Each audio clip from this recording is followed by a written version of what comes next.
மிதுனம் தவிச்சிட்டு இருக்கக்கூடிய நிலைமையில தான் இருக்கீங்க. அதாவது உங்களுக்கே தெரியும், நம்ம சொல்ல வேண்டியது அவசியம் இல்லை. ஒவ்வொரு நாளும் ஒவ்வொரு யுகமா கழிக்கிறீங்க. ஒவ்வொரு விஷயத்தையும் மனசுல போட்டு குழப்பி, இது இப்படி நடக்குமா, இது அப்படி ஆயிடுமா, இது இந்த மாதிரி செய்யலாமா, அப்படி செய்யலாமான்னு யோசிச்சு யோசிச்சு உங்க மனசை நீங்க காயப்படுத்துறது எவ்வளவு அப்படின்னு எனக்கு தெரியும். அதே மாதிரி உங்களுக்கு மனசுக்குள்ள இருக்கக்கூடிய காயங்கள், இது முன்னாடி நடந்தது, பாஸ்ட் லைஃப்ல நடந்த விஷயங்கள், அது உங்களை எந்த அளவுக்கு ஹாண்ட் பண்ணுது அப்படிங்கிறது எனக்கு தெரியும்.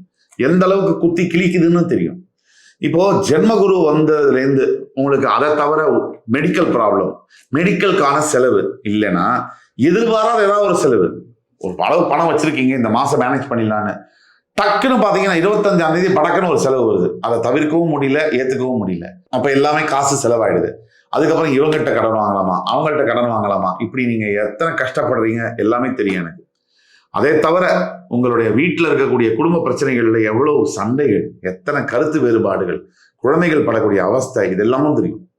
என்னன்னா இதுக்கு ஜென்மகுரு தான் காரணம், முக்கிய காரணம். அந்த ஜென்மகுரு விலகிறதுனால அக்டோபர் 18 பெரிய மாற்றங்கள்